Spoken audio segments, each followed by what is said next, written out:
Hey everybody, this is Kate. And Devin. And this is something. It's Med Crimes, Kate. Oh, that's Kate, right. it's Med Crimes. Thank you. You're welcome.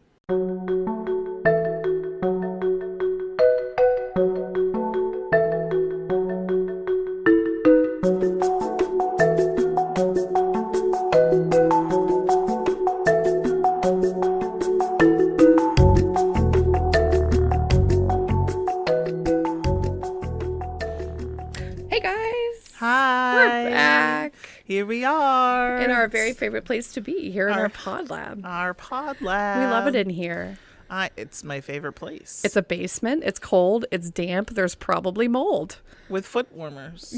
We do have a heater, so it does make it just that much more homey. I don't think we've ever had this description of your basement before. You're welcome. You're welcome. I know that's what I'm you sure guys this want. is what everyone wants to It's hear. exactly what they want, so don't even.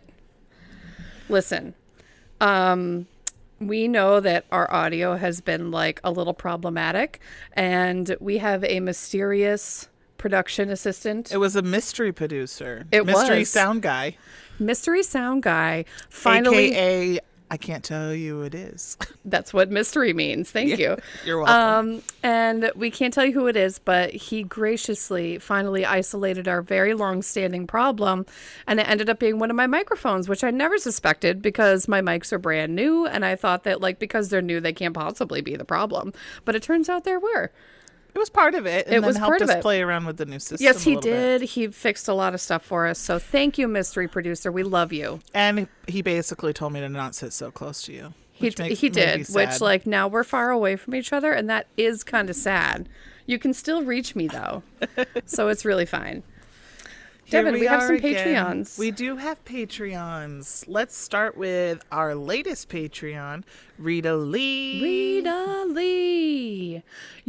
So your name, when I read your name, I was like, ooh, that sounds like an old-timey movie star. Rita Lee. Rita Lee. I don't Are know you why. a movie star? Are you an actress? I hope she is. Good for her. Old glamorous Hollywood. I really hope that is exactly what she is. That would be great for her. We also have Matthew Bailey. Matthew Bailey, you're the man. Thank you, Matthew Bailey. Mathley? Oh, wow. Are you a mathlete? Mathley? Matthew Bailey, I am so sorry. Thank you so much for your contribution. And finally, we have Kayla Cooper. Kayla Cooper. Kayla Cooper. We love you guys. Thank you so much for your contributions.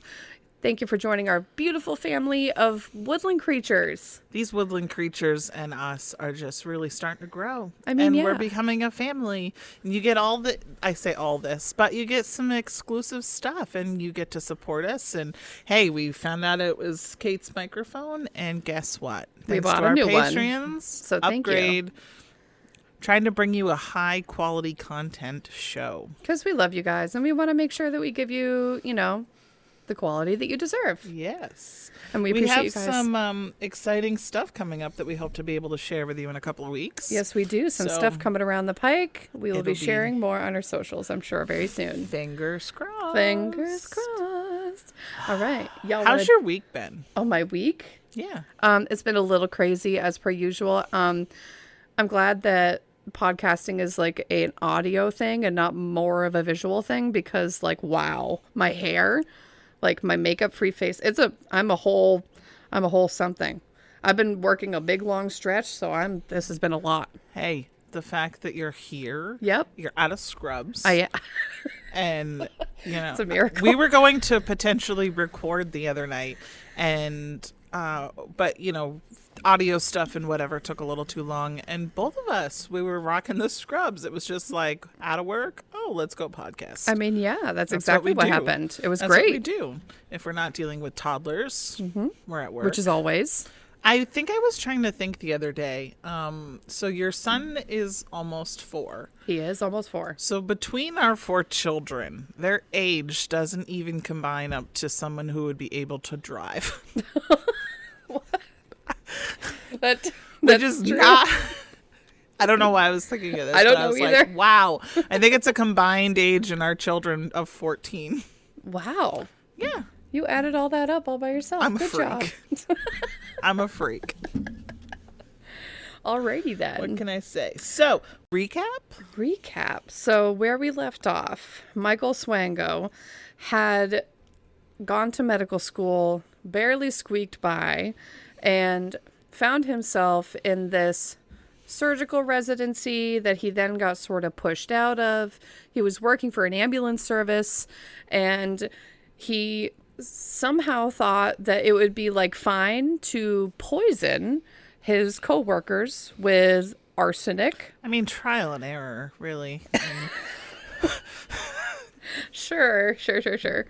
I mean, and then of course he got caught because of course he did. How could you not? Can't. I mean, how can you do that and not get caught? When they all eat your food. Yeah, and all get poisoned and all, know that it's you. So he of course got caught and got convicted and sentenced to 5 years in prison, and that is where we left off, and that is not the end of the story. And then also what came out of that was so we got a lot of Dunch vibes from this dude. Yeah. And there's more. And there was the new term.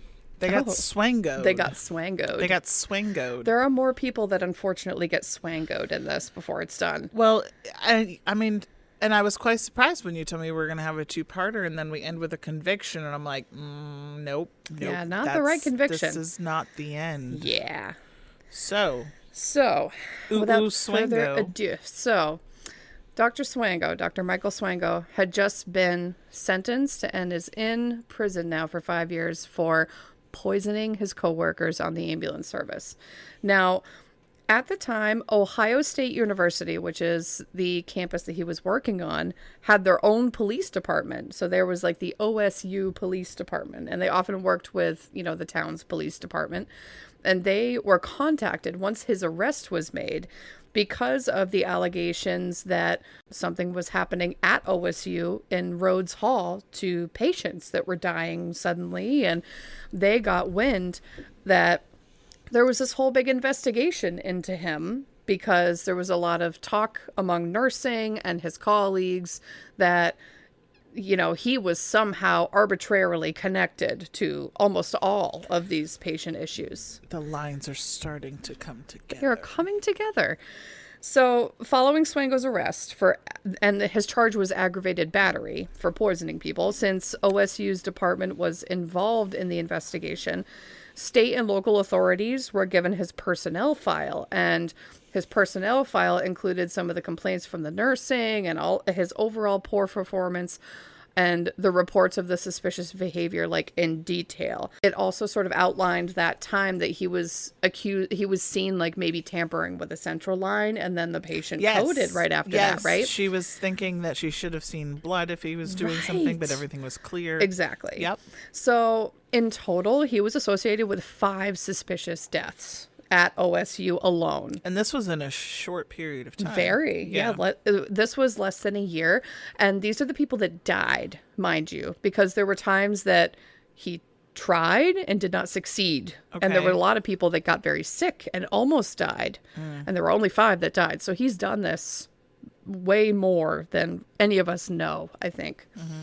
So in turn, the investigation into the events at OSU was then reopened. So the administration were like, okay, the police are getting involved. We're going to reopen all of this.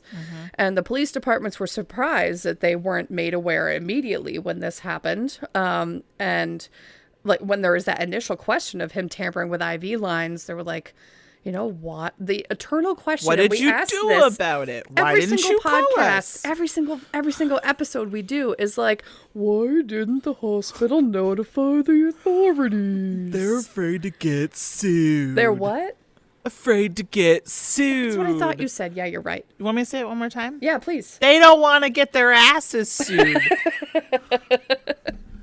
That's exactly what it is, and it's so frustrating. Common denominator, anyone? Because all of these things just get fucking buried forever. Let's cover it up. These families, these patients and their families are just hidden from the truth, or if they know the truth, they're just buried and silenced. And it's just it's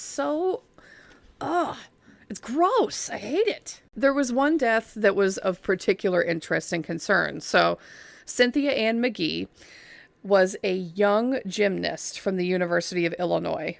and she was admitted to Rhodes Hall after a ligament injury, which required surgery. And she was found by a nurse dead in her room. No. So she was found too After- late to be coded, and she was in her early 20s. With a ligament. With a ligament injury. Completely. I mean, anybody, in their 60s, maybe something like happened, like you just never know. Sometimes, heart attacks, strokes, that can be, PEs, that can all be, Right.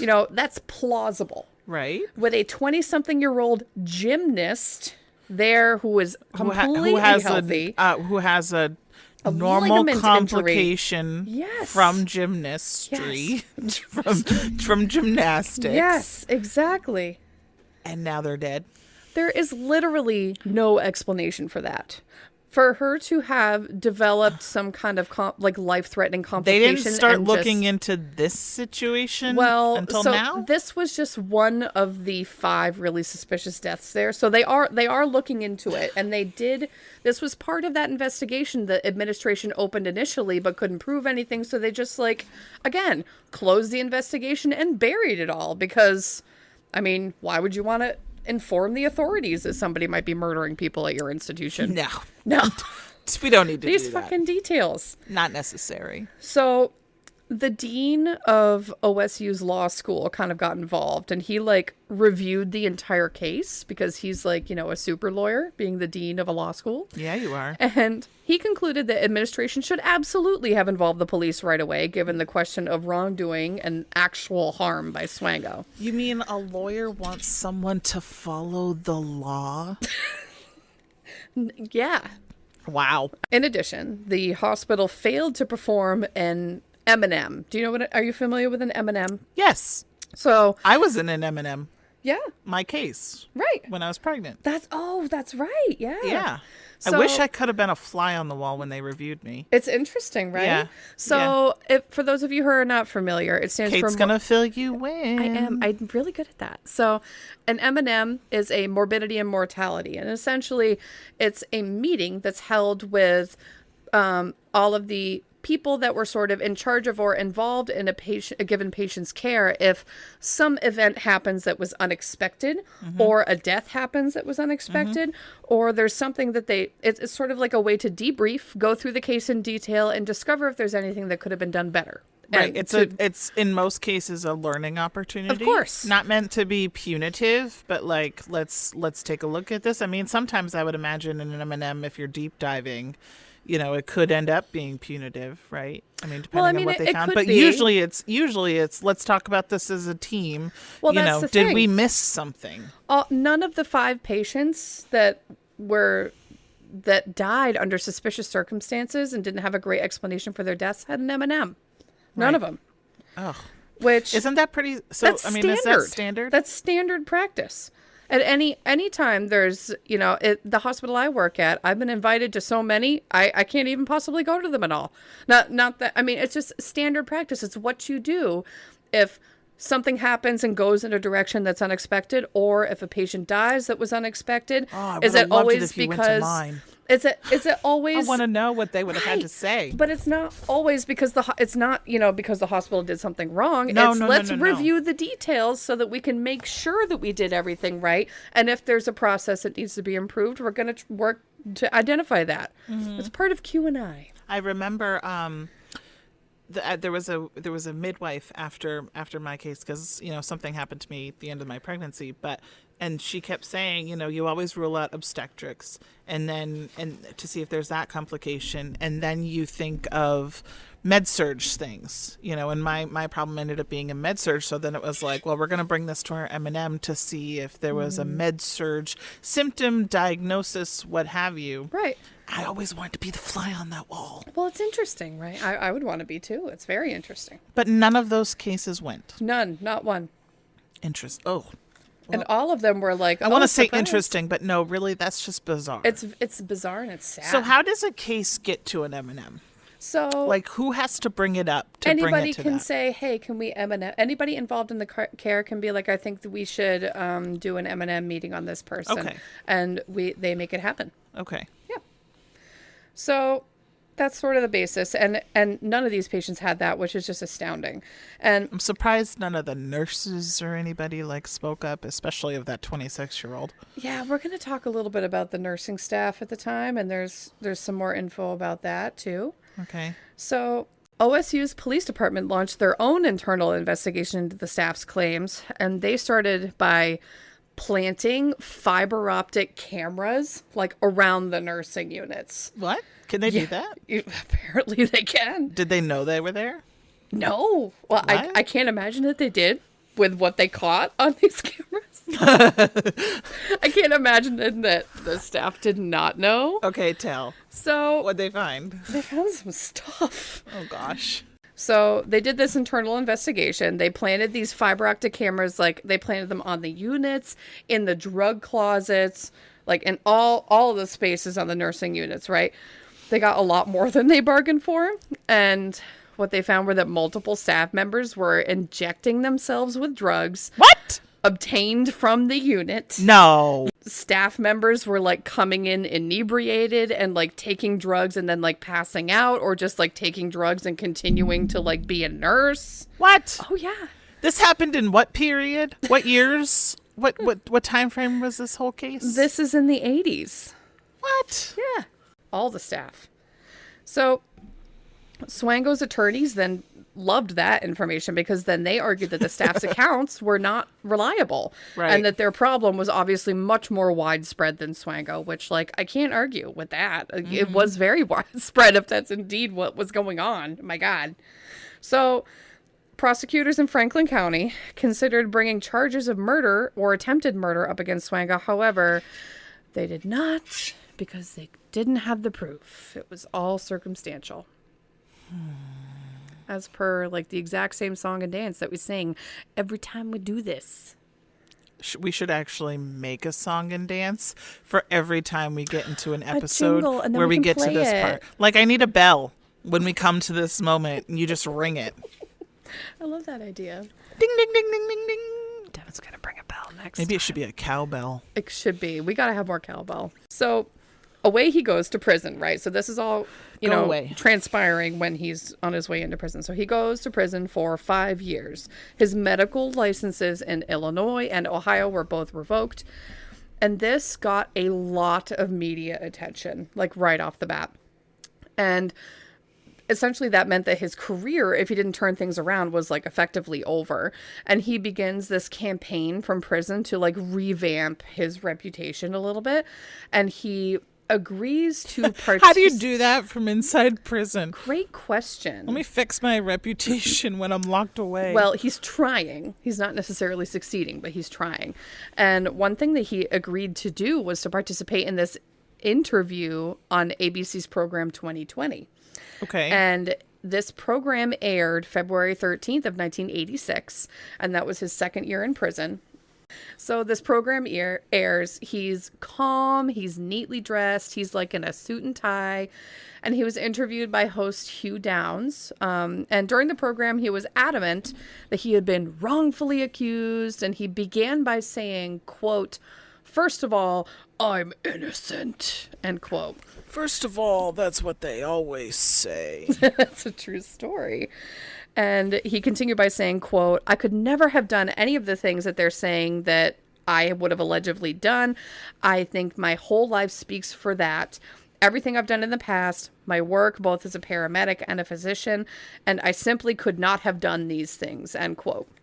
Did they have the patient that he made drive themselves to the ER with a heart attack, like, speak on this 2020 episode too? I mean, 'Cause that would that- have been key. I mean, hello. But if they did, it was not mentioned.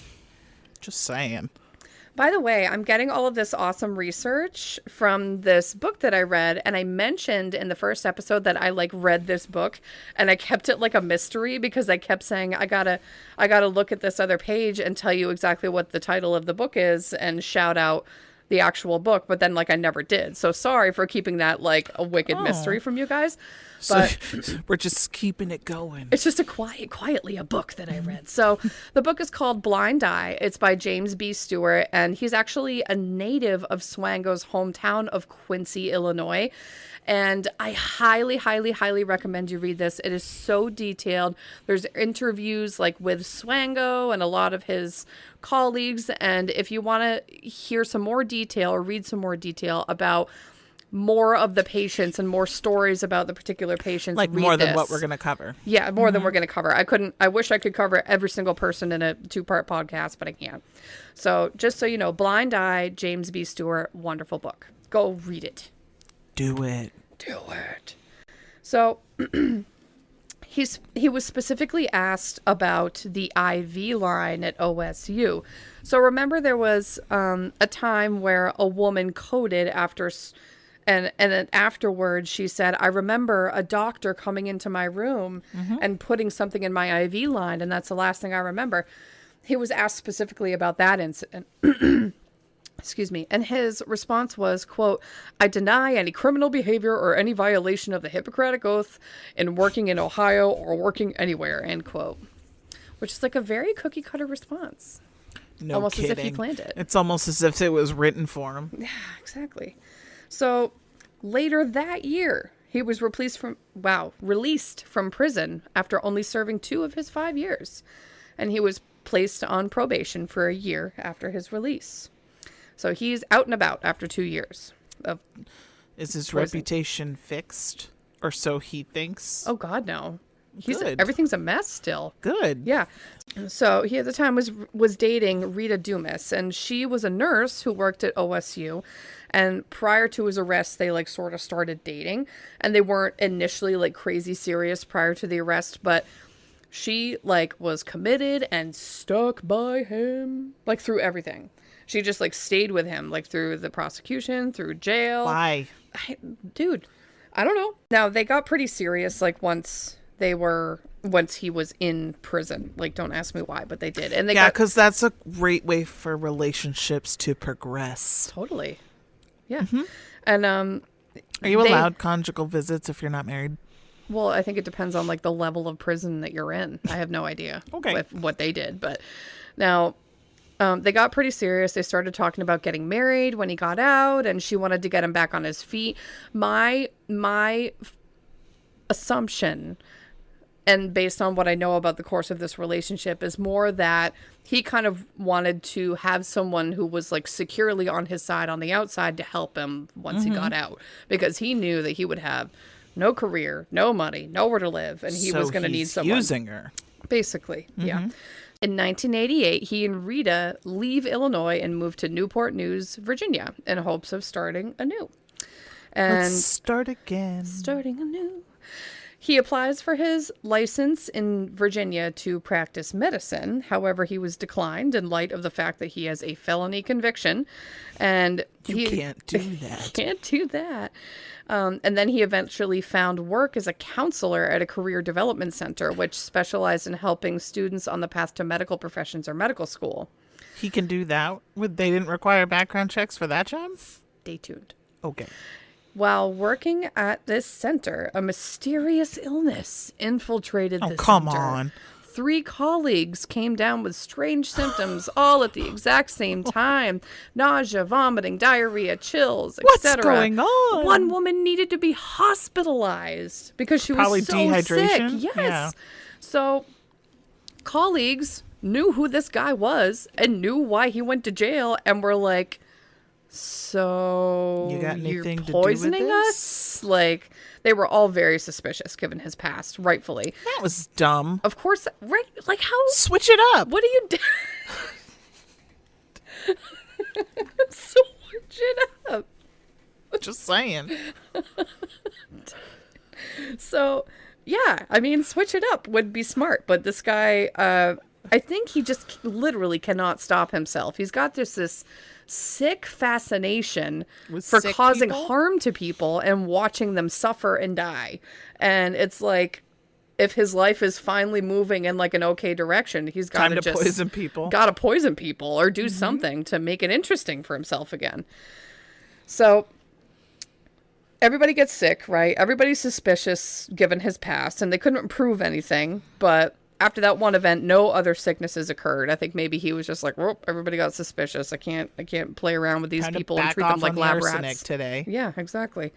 So he did display some weird behavior. Like, we know that Swango's friggin' weird everywhere that he goes, right? He had this, like, obsession with violent death, and he, like, talked about it all the time, and it was all obvious there.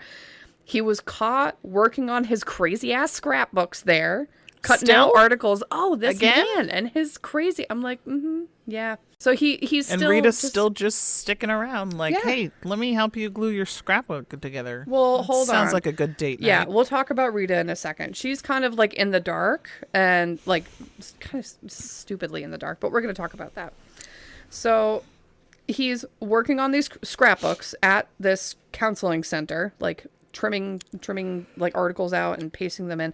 And eventually it was discovered that he had converted the basement of the facility into like a secret living quarters.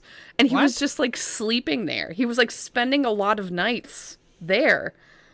Did he think nobody was going to find him? Right? And I'm like, dude, don't you like have a girlfriend? Like, don't you want to like go home and sleep in a bed? Like, what are you doing? Just going to go hop in the basement of where I work. What is happening? So really, really weird, right? So everybody found that, and his supervisor was like, dude, this is we can't handle this level of weirdness, and he was asked to resign in May of 1989. Now he lost his job and his little home. I know. His little nook. He had a nook. Yeah, he had a nook. Yeah, his nook is gone. So a complaint was filed regarding the illnesses at the office, though, because people were still suspicious that he did that. And that this was with the Newport News police, that somebody actually went to the police and were like, hey, just so you know, like, we all got sick. We're pretty sure this guy poisoned us, and he's got a record. Can you check that out? And so the police department actually, they were like on it. They opened an investigation. They even called Ohio and Illinois state police to share their reports and like get the reports back and forth. So of course, due to lack of evidence, nothing could be done. I need another bell for that one. Yep, bell. Ding, ding. So lack of evidence. And the entire issue, however, prompted Swango to legally change his name. Because he's like, if I'm ever going to move on from this, I can't be associated with my last name. I can't Billy Double Swango anymore. He can't, no, because Swango is now synonymous with like a guy who fucking poisons people like a crazy person. So he decided like, okay, this is going to fix everything. I'm going to change my name, and that's going to fix everything. What did he pick? He changed his legal name in January 1990 to David Jackson Adams. And around the same time, he and Rita got married after dating for 6 years. Really, Rita? Yeah, Rita. So after this, he found work as a lab technician at a company he worked for. The company he worked for was called Atticol, and his supervisor there described him as like pleasant, hardworking, reliable, and he never had any issues. So I'm going to assume back in the 90s then. So he changed his name, but for licensing and whatever else, no fingerprints are needed? That's a great question. I'm not sure. Because we all still have to go through that for licensing now. Oh yeah, things I'm assuming were a lot more laxadaisical. Yeah, I mean, right? I just know it's the 90s, so we're talking 30 years ago, which sounds really weird to say. God. But yeah, can't with that. So it's long ago, but not that long ago. He was working as a lab technician. His coworkers all said he was pleasant, hardworking, so he flipped some kind of internal switch that made him acceptable to normal society. David Adams is a good guy. Well, with a name like David Adams, you just can't go wrong. I mean, you got a name like David, and it's just, you're a gem. I mean, yeah. It's a thing. Shortly after their wedding, Rita reports she soon realized that she made a terrible mistake. No kidding. So initially, and like while they were dating and through prison and all up until the wedding, he was so devoted to her. He was affectionate. He did everything for her. He was like a little lapdog, followed her around, like loved her, was obviously. But now he's got a new name, new job. And And he's a married to good her. reputation. Yeah, so he's married to her. He feels like I locked that down. And she said it was like a switch flipped. And suddenly he was cold. He barely spoke to her. He wouldn't even sleep in the same room as her. Like he was spending nights, at In his his old nook. job in his fucking And nook. in a new nook. And he wasn't even like sleeping at home. So she also noticed that money from their joint account would like go missing. And he would never had a good like explanation for her. Trigger number 1. Yeah, so money is disappearing. This is not good. So the breaking point, though, was when a woman approached her. And this woman was a clerk at a local video rental store. And she said, hey, I'm really sorry to have to give you this news, but I've been sleeping with your husband and I'm pregnant. Stop it. So What? she claimed to be pregnant with The Michael's Blockbuster baby. lady? Blockbuster. I don't know if it was Blockbuster. I mean, that was around in the 90s. Yes, it was. It could have been Blockbuster. And immediately Blockbuster when she baby. said this, Rita believed her because I'm sure. she had her suspicions for like before. She's like, I think he's been cheating before. And so then in January 1991, after only 6 months of being married, she filed wow. for divorce. That yeah, was 6 fast. months. Not even yeah, a it was year. very fast. Yeah. Yeah, that really was a flip. So as the marriage like unraveled, I mean, I'd like to say you go, girl, but you should have no, gotten a long time I feel ago. bad for her. I think that he's very manipulative. He obviously is a great talker. He's talked his way out of situations. So this was the new modern term of gaslighting. Yeah, basically. So, and I think she was, kind of a victim. I think she was naive for Yeah, sure, and she yeah. could have made better decisions. And Well, she I'm got glad in she way came over to her the head. light. She's very lucky that she came out figured it out. unharmed, because we're going to talk about some other stuff. Oh boy. So as this marriage like unraveled, his behavior at his new employer, which had previously, been fine, became less stable. He started doing his weird shit. He started doing his scrapbooks, talking about death, and just being overall just a weirdo. So suddenly his co-workers at this company all became violently ill while he watched on with glee. Where's my cowbell? You need a cowbell. Ding, And ding, one ding. executive at this company actually had to be hospitalized and nearly died. He was in a coma. The guy is And so out of control. there's no way to initially connect, right? Because they think this is No. David Adams. Yeah, And exactly. so how long did it take to figure out that it was him? So they didn't. Again, Oh. they couldn't prove it. Right? What he did decide to do, though, was he's like, I got to keep moving. I got to keep moving on. I can't stay in the same place. If I'm going to, if I'm going to keep poisoning people, I got to just I like gotta stay keep- mobile. I can't stay in one place. I gotta find new I people. got to to find poison. new people to poison. So If I ain't gonna switch it up, exactly. So he decided to move on from there, and he wanted to try again to find work as a physician. And he inquired about this opening at Ohio Valley Medical Center in Wheeling, West Virginia. So during the interview process, he did reveal his actual name, and he had to for I record was gonna purposes. say, Yeah. how did David Adams go to med school? Right. Well, And- exactly. Yeah. So he did have to. He did have to do that. Now, at this time, there was no National Practitioner Data Bank, and we learned about the National Practitioner Data Bank when we talked about Christopher Dunch. Right. This is a sort of computerized database of problem prescribers or problem Sketchy doctors, docs. physicians, APRNs, PAs, anybody who prescribes and has patients. So this is a bank that can be physically searched. If an entity is looking to hire a provider, they can search on this data bank and ensure that their prospective employee does not appear here Right. for having problem XYZ. XYZ. Exactly right. So And that didn't exist that at this did point. not exist. So he interviewed with this guy, I Dr. guess this is another reason why it now exists. Yes, exactly right. And we're going to talk a little bit more about it because it sort of launches in the middle of all of this. Oh, Yeah. good. So, but it doesn't help us any. No. So Bummer. he's interviewed with Dr. Jeffrey Schultz, who's the chief of medicine at OVMC. Now, Swango lied, of course, because he's so into doing that, telling Dr. Schultz that his battery charge stemmed from a single altercation at a restaurant. And he revealed nothing about the poisoning, nothing about what actually went down with the poisoning, and he revealed nothing about what went down at OSU in that entire investigation into him. Oh. So this is a problem. Now, Schultz cross-checked everything, though, and when he called to verify that what Swango said was true about his conviction and his loss of medical license, he found out about the poisonings of the ambulance crew members and that the restaurant thing was a complete lie. He found out that whole thing. Good job for Schultz for doing his checks. So he was given the opportunity, though, to provide paperwork that supported his side of the events, and he provided a forged fact sheet regarding his conviction and the time he served.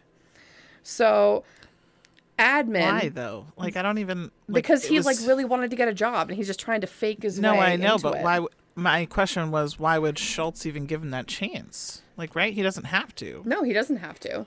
Right. Maybe they were hard up. I'm not sure. I don't know. Or maybe that's just procedure. Like, maybe that's just like, this is what I have been made aware of. Because in my end, it's like, if you didn't disclose it, now your chance is lost. Yeah. If you at least disclose it, then we can talk. I agree. Then, or at least the door's open. Like, if you're lying right off the bat, like, I kind of don't want you to work for me. Right. You know? Don't hide something. That's shitty. I don't want that. So, there's another hospital. An admin at this other hospital called Sanford USD Medical Center in Sioux Falls, South Dakota, did not check as thoroughly. He issued a letter within his... Swango issued a letter within his application, which stated... I have somewhat of a complicated situation, end quote, and cited a, quote, personal tragedy, end quote, that led to his criminal charges in 1986. Sure. And he gave some forged legal documents, which is a big no-no. You can't do that. So they held a meeting with Swango, and the administration he met with recount that he was poised, charismatic, super persuasive, and he laid out this whole sob story about his charges, beautifully, extremely convincing. So he matched to the University of South Dakota's internal medicine residency program in March of 1992. Really? So now he's a doctor again. Yeah. Dun, dun, dun. Yep. That's bullshit. I'm just going to say, come on. I know it. Come on. I know. So. He has the conviction. Mm-hmm. He lied about it. Sure did. He forged documents. Yeah. And now he's got a job. Yep. I know. The look Devin's giving me is another stinky eyeball. That HR rep must be like, what are you doing? Exactly. So we don't want to get sued. And to support his case, he even forged a letter from the Virginia governor at the time, Gerald Baliles. And I'm sorry if I'm pronouncing that wrong. Gerald Baliles, I think is what it is. So this letter that he forged that was from, what he tried to make it seem like it was from the Virginia governor at the time. It falsely called for the reinstatement of Swango's medical license based on the fact that he had led a, quote, exemplary lifestyle, end quote, and had committed no further crimes. Right. So during this time, he took an ACLS class, which is Advanced Cardiovascular Life Support. Mm-hmm. And if you're not in the medical field, it's some certification that you have to have, especially if you work in like an acute care setting. It's basically like you have BLS, which is basic CPR certification. CPR. Mm-hmm. And then this is a step above that. Right. Learning the medications to give. Exactly right. So he had to take his ACLS certification class at a local hospital where he met a nurse. And he recalls that she was one of the most beautiful creatures that he had ever seen. She had long strawberry blonde hair, and she just had these like beautiful blue eyes, and he just like immediately, it was like love at first sight for him. Did he just see like the glow around her? Yeah. Yeah. And there was like a song that played when she walked down the hall. I bet. Her name was Kristen Kinney. And they chatted a lot during the class where she revealed that she was already engaged to a resident who was doing his residency at the hospital. And at the end of the class, he completed a survey for ACLS. You know how with the American Heart Association, you have to like do the survey at the end. And he had written in the survey that the best thing about the class was Kristen. Oh, Kristen. So cheesy. Oh my God. Wow. So the two kept in touch, and eventually Check yes or no. Like, leave it on the box. Yeah. Do you want to be my check friend? yes or no. Yeah, exactly. So the two kept in touch, and eventually she did actually break off her engagement with her fiance and started dating Swango. Yeah. Bad choice, Kristen. Bad choice. I know. So once he secured his residency at USD, he proposed to Kristen, and they got engaged. Prior to him beginning his residency there, administrators at USD were in final review of his file when they realized that Swango had given them a certificate of completion of an internship from OSU, but they hadn't received one directly from Ohio State. So they sent this inquiry and were met with a bunch of legal barriers and red tape since a bunch of Swango's stuff had been buried following that investigation for fear of lawsuits. So because they just couldn't get through that, he was hired. They just decided to drop it and not look into it further. We can't validate your records, but just come along No, anyway. I mean, it should be fine. No big deal. It tracks. So around this time is when the National Practitioner Data Bank was being launched, but this is not a retroactive program. Right, So it's just starting fresh. none of Swango's bullshit from years ago is going to make it into So he's this thing. grandfathered out of it. Exactly, pretty much, yeah. So But anything he does from here from on here forward on out would be get in it. exactly right. So it had no info on Swango at the time. So he went on to earn a glowing reputation at USD in Sioux Falls. It's so interesting with this guy how he can just turn it on and turn it off. He's a bullshitter. He really is. He'll just when he gets exhausted from bullshitting, he'll just be like, "Oh, I'm tired. I'm going to start being fucking weird again. Where's my arsenic? Where's my scrapbooks?" This is how some people can just I think that's literally the mark of a sociopath, where you can just turn it on and blend in with society, and then when you just don't give a fuck anymore, you just be your weird ass self. I mean, hey, I'm okay with being weird. Lean into that shit. You be you. But, not like that. Maybe don't poison people? I don't... Yeah. That's not a good look on recommended. anybody. So he actually did really well at Sioux Falls, and he got certified as an ACLS instructor. And so he was starting to teach ACLS classes. And coworkers said that he was even teaching things to the more experienced residents at the times. He was super sharp. He learned really quickly. And he developed a reputation for doing really well in emergencies. Almost like he knew does they really were well going because to happen. Thank you. Oh, you finished my sentence. Well, when you spend this much time together, you start doing that. So he was doing excellent there in the eyes of his supervisors. And things went so great that he got a little too cocky, and he applied for a membership with the American Medical Association using his real name and address. And he had been using his real name and address, by the way. He had been using that. But with the American Medical Association, their officials are a little bit more in depth, apparently, than USD Sioux Falls administration when he was applying for the job. Oh, boy. So the official in charge of membership for him was Nancy Watson. And she did note that in his personnel file that he admitted to having a criminal charge in his history. So she wrote to the courthouse directly in Quincy, Illinois, to get a copy of his charges. And it was then that everything started to really fall apart.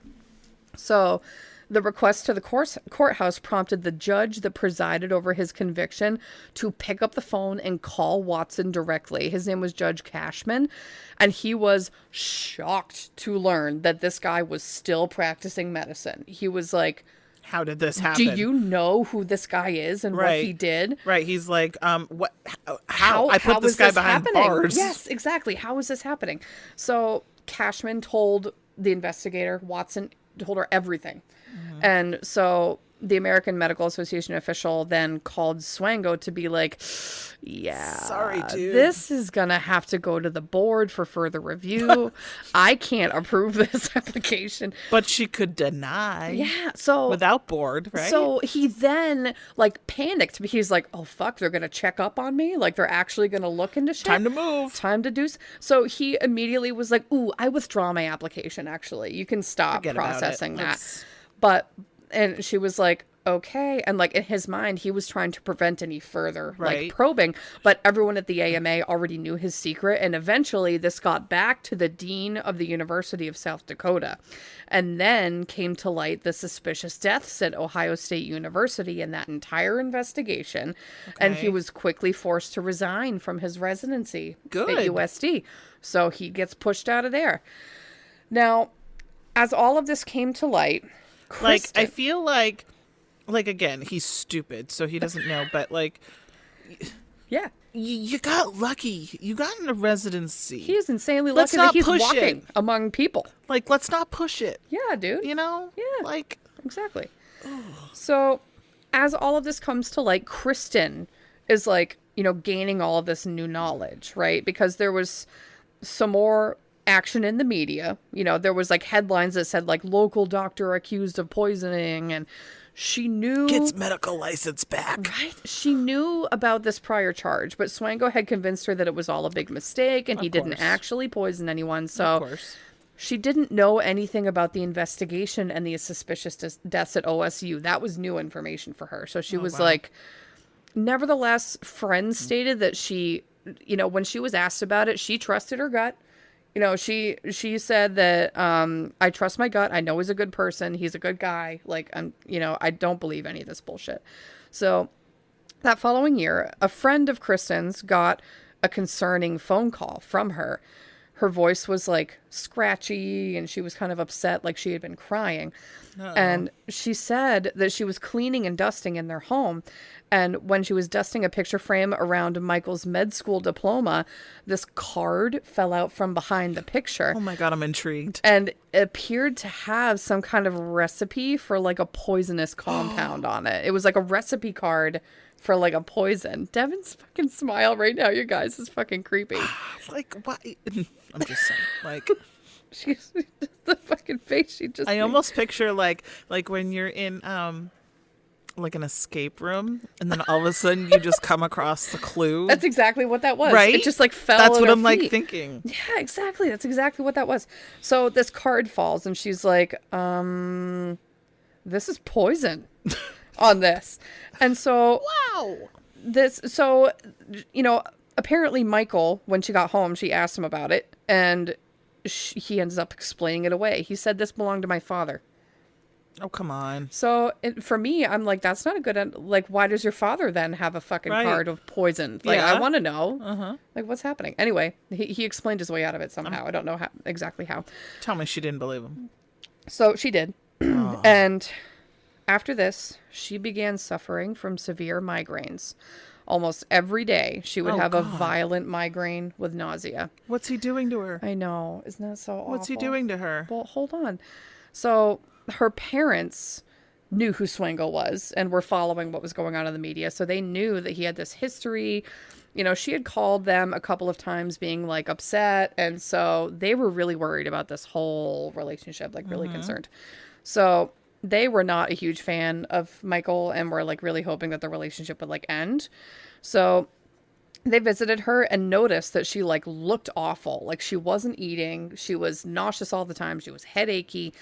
And they were really, really worried. Eventually, they talked her into coming back home to Virginia to live Good. with them because she Okay. just was not feeling well.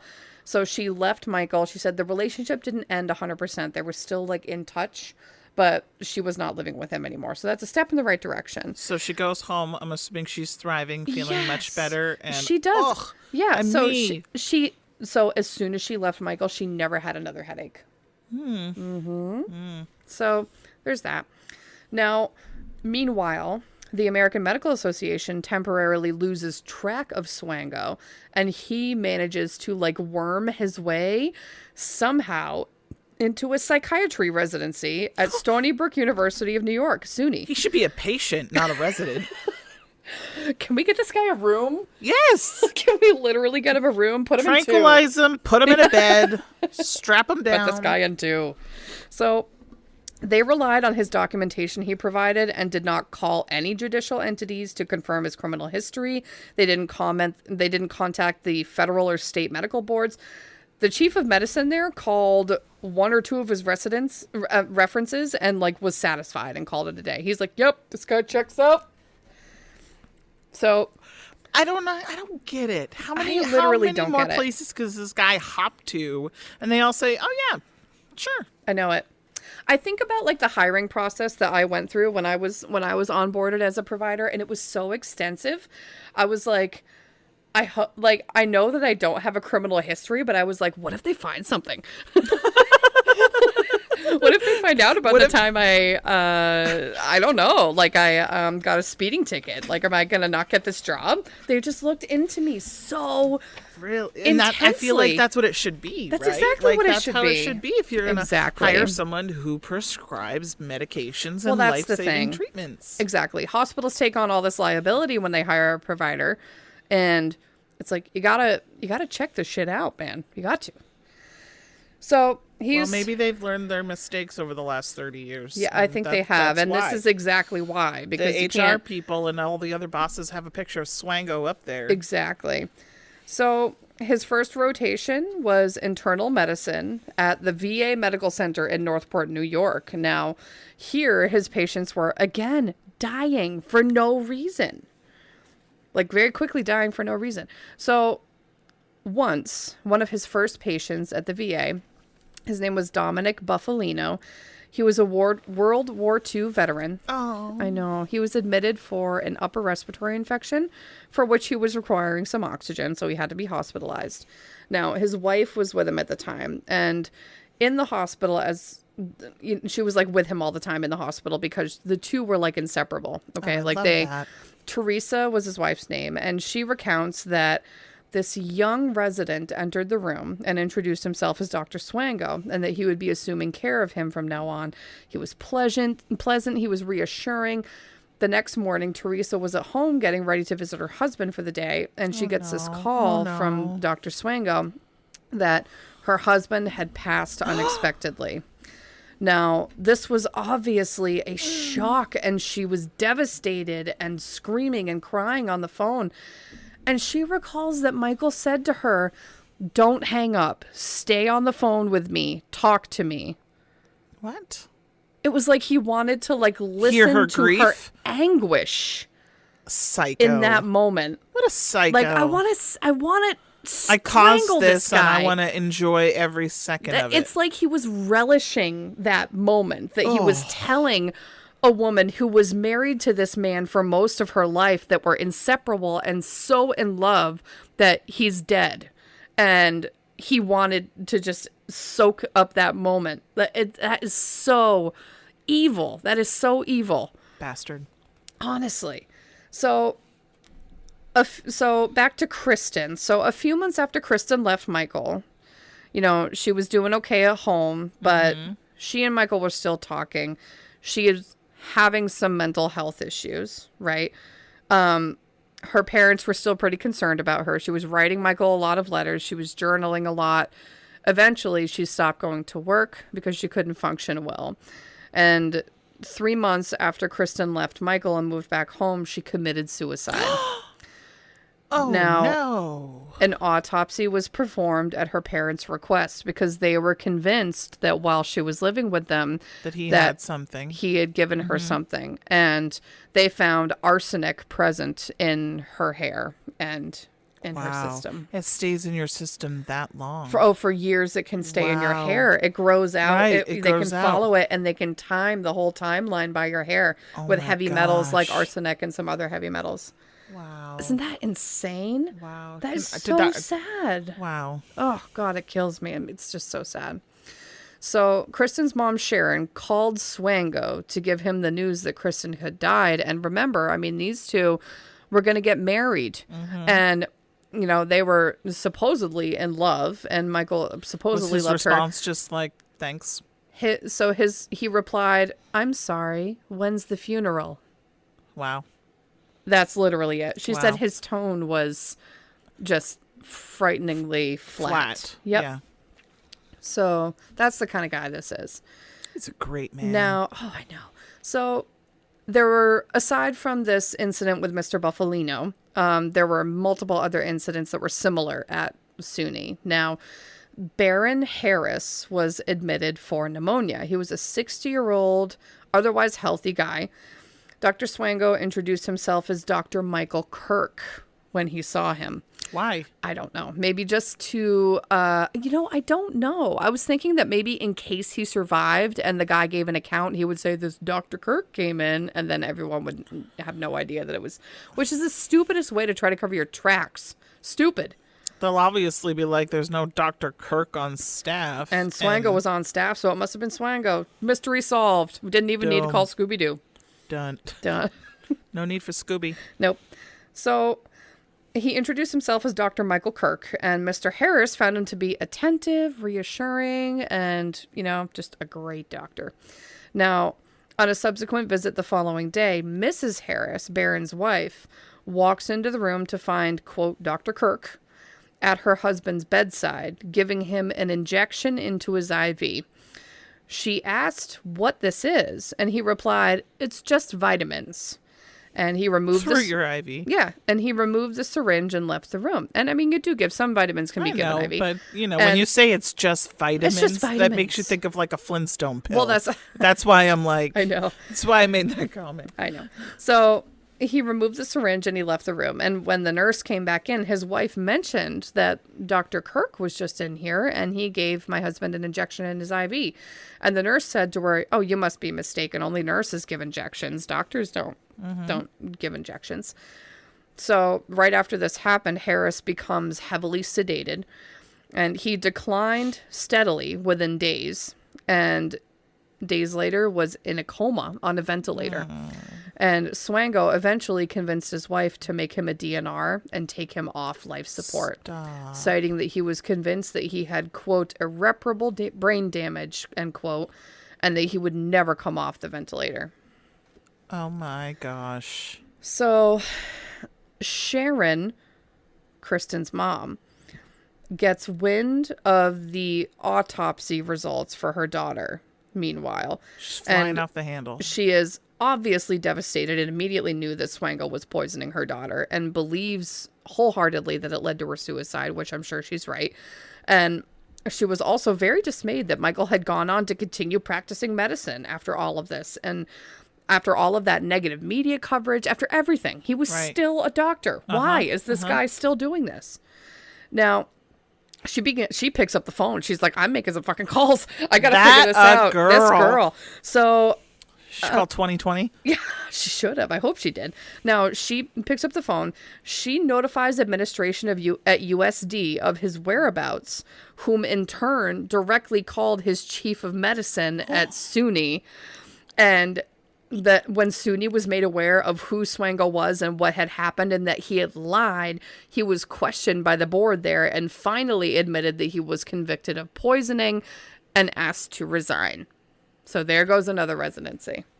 Does that get in the database? No, he did not get reported to the databank because apparently when you're a resident and not technically an independently practicing physician at the time, it is against the bylaws of the thing. So you don't get put in the databank if you're only a resident. It's only for fully licensed practitioners. That's not cool. I know. Is it still that way? I don't know if it's still that way, but that's how it was at this point. SUNY administrators that hired him were also asked to resign because they vetted him so poorly. And obviously he murdered some patients because these people don't know how to onboard people. Now, before they resigned, though, they sent out a warning about Swango to all 125 medical schools and 1,000 teaching hospitals in the United States, effectively blacklisting him from obtaining any medical residency within the U.S. They said, if I'm losing my job, this guy's going down. Fuck this guy. You're going down. Since this took place at a VA, this was a federal facility. The FBI was involved. Yeah, it was. Okay? Yeah, it was. They looked for him and were love seeking... when shit starts to go down. Yeah. Oh, this is when shit really falls apart. So they start looking for him and they're seeking to press charges because these legal documents were federal documents. These were legal documents that he falsified. So right there, even though they can't necessarily get him for murder, they could get him for falsifying these documents. That they know he did. So they issue a warrant charging him for using fraudulent credentials to gain entry to VA affairs hospitals. That Now, just sounds frightening in itself. I know. When you say it like I that. know. So Swango immediately drops out of sight.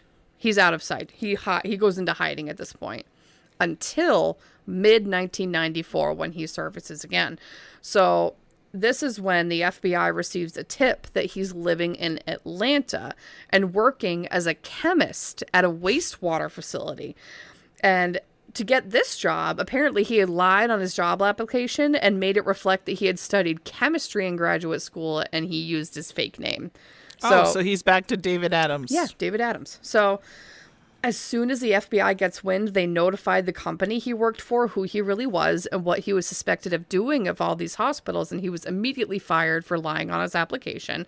And he flees the country. He's gone. He's like, oh, shit. Like, they're closing in on me. Gotta go farther than the south. So in November 1994, later in that year, a small hospital called Manene Lutheran Mission Hospital in Zimbabwe receives an application for what appeared to be a prominent American neurosurgeon. Stop. He gave them his actual name, and the medical director there recalled that this very good-looking, charismatic, athletic, intelligent young American doctor was resettling in Zimbabwe when he could be working in the United States earning millions of dollars a year. And he asked Swango, why would you want to come to work here when you could be working in America earning millions of dollars? And Swango told him, because I want to be where I can really make a difference in people's lives. Fuck you, dude.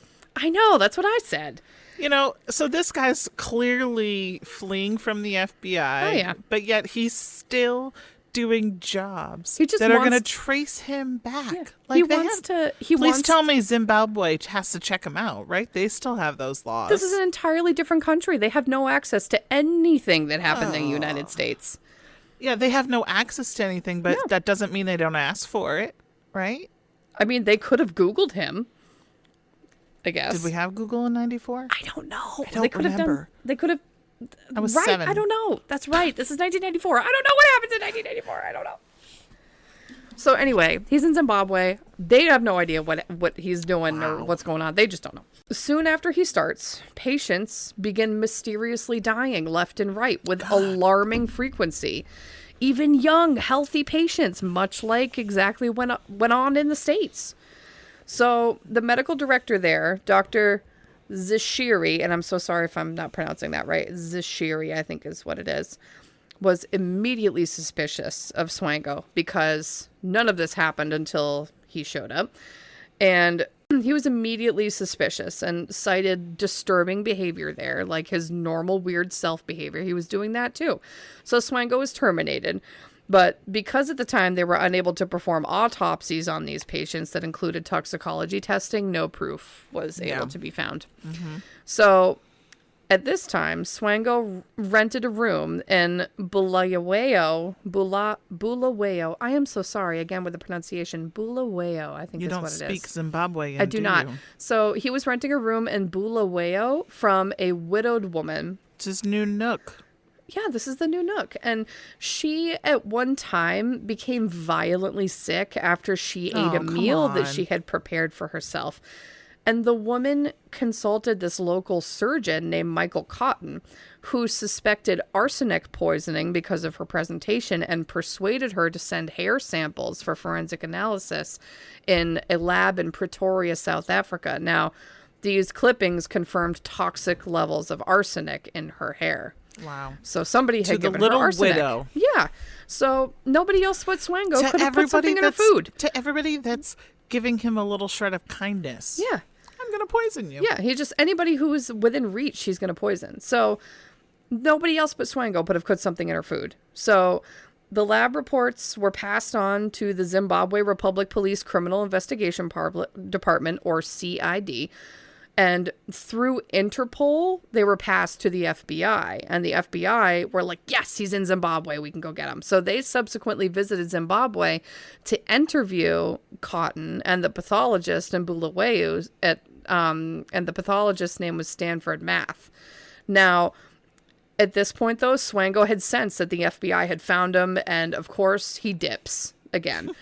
So he crosses the border into Zambia. And then he spent some time in Namibia. This guy's all over the place. He's like, using dude, all sorts of fake you names. start hopping to these countries, you know you're losing. He's you're not winning.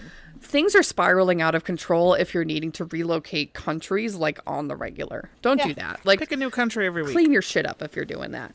So he's inventing all these new names. He's using, forging documents left and right. He's applying for medical work, any medical work, like nursing, phlebotomy, like, anything that could possibly get him in the medical field. That's what he's wanting to do.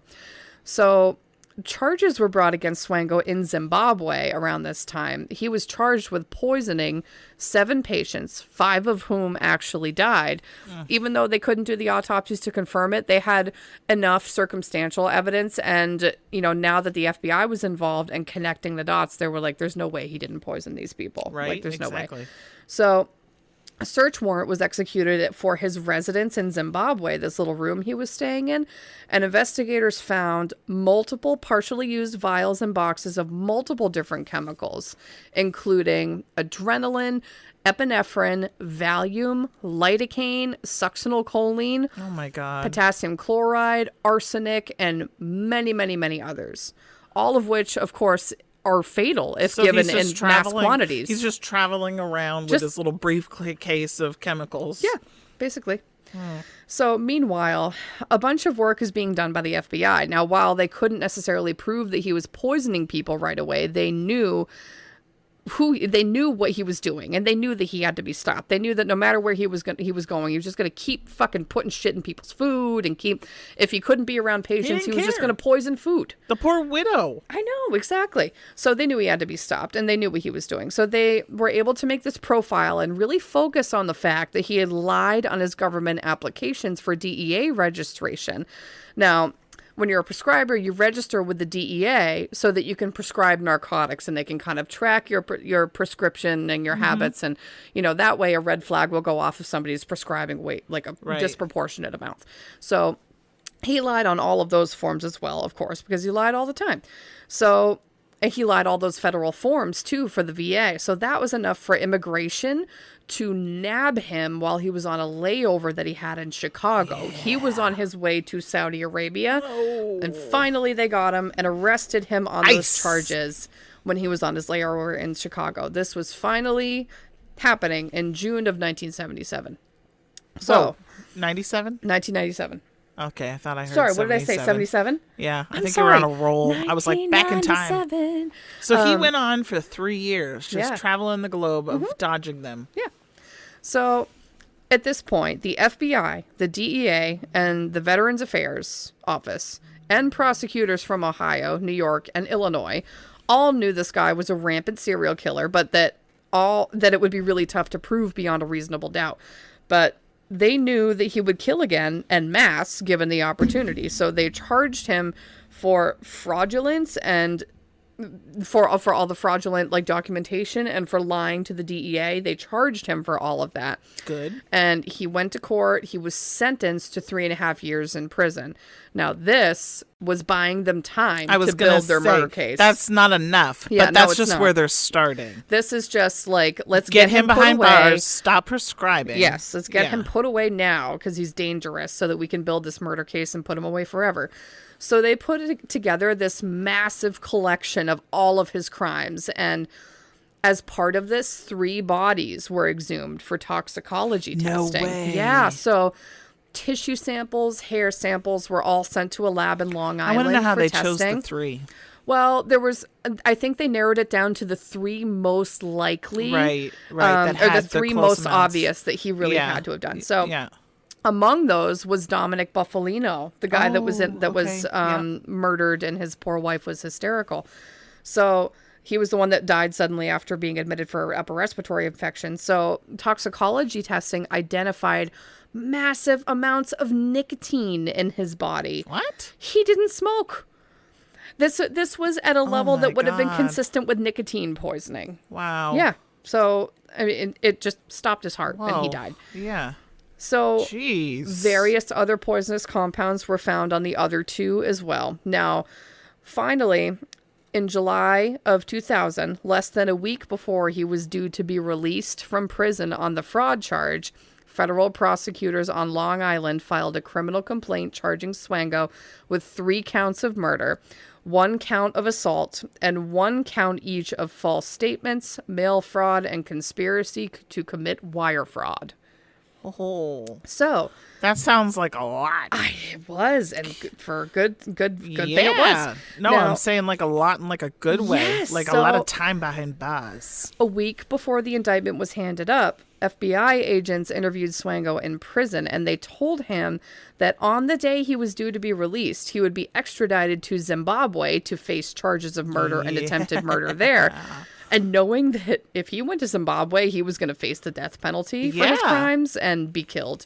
So knowing that, he began talks for a plea agreement, of course.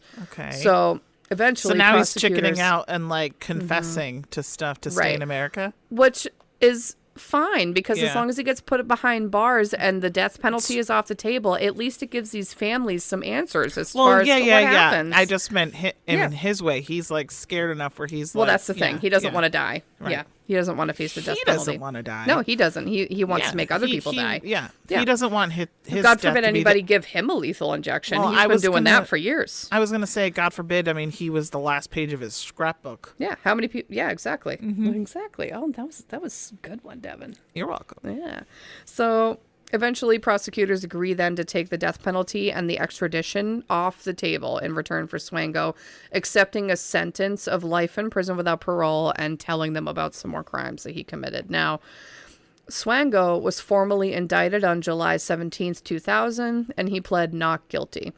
And on September 6th, he pled guilty to 3 murder counts, as well as counts of wire fraud and mail fraud before Judge Jacob Mishler. At his sentencing hearing, Swango admitted to causing the 3 murders and lying about his role in causing a 4th death and lying about his 1985 conviction. And while he never really admitted to killing anybody else, he did admit to and talk a little bit about what he did to other people when he almost killed them. Only a little bit. Yeah, only a little bit. Just a He little. wouldn't give away all of the stuff, you know. During sentencing, prosecutors read aloud some passages that were found in his scrapbooks and journals, and they described the joy he felt during his crimes, the rush, the sense of control, and that it was virtually all he thought about. Which Psycho. tracks. That makes perfect sense based on his MO. I mean, it really does. Now, in total, circumstantial evidence links Swango to about 35 suspicious deaths. And he Jesus. also poisoned, countless others who did Right. survive. That did survive that, but yeah. Yeah. So, Swango is currently serving 3 consecutive life sentences without the possibility of parole at ADX Florence in Florence, Colorado. He is not allowed to prepare or come in contact with any food that will be fed to others. So he's not working in the kitchen No, in jail. he will never be working in the kitchen in jail. No. And that is the bonkers tale That's- of Dr. Michael Double O Swango, Double the O serial killer Swango. poisoner from Quincy, Illinois. That was a doozy. Wasn't it, though? Wow. I mean, really? For That was real the first was. one, I think, with them going at their colleagues, Right? right? Yeah, I think that was so. yeah. Yeah. Well, send us your thoughts, folks. Leave us some reviews. Yeah, we want ratings, reviews. If you guys like, please just, if you haven't rated us already, just shoot us a little rating or a little review. We like to be hear what great. you have to say. We do. We take it all very seriously, and we look at everything that comes through. So write us messages, engage with us on social media. We reply to literally everything, so go for I it. know we had someone the other day that you sent me that said there's probably this slim chance that you're actually going to Oh my see God, this. and I was like, It's girl, I'm girl, sitting here. I we read see everything. everything. I know. We love you, by the way. You know Yes. who you are. So if you would like to find us on social media, you can. I lost my little. We lost the Post-it. postie, so we're going to try this from memory. Okay, well, Search for us on Facebook at MedCrimes Podcast. you can send us a Twitter at MedCrimesPC.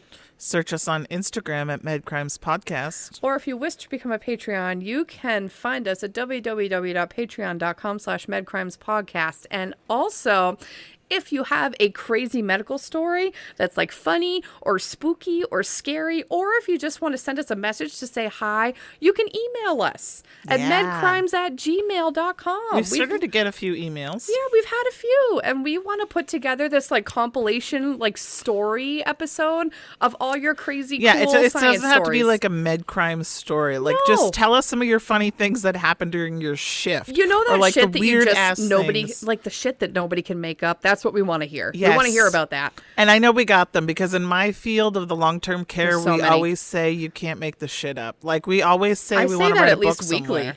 So those stories are out there. I know you guys have stories. We want to hear them, and maybe you'll make it onto an episode. We'll see. Yeah. All right. All right, guys. Thank you for listening. Thanks Until for next listening. time. Keep it cool.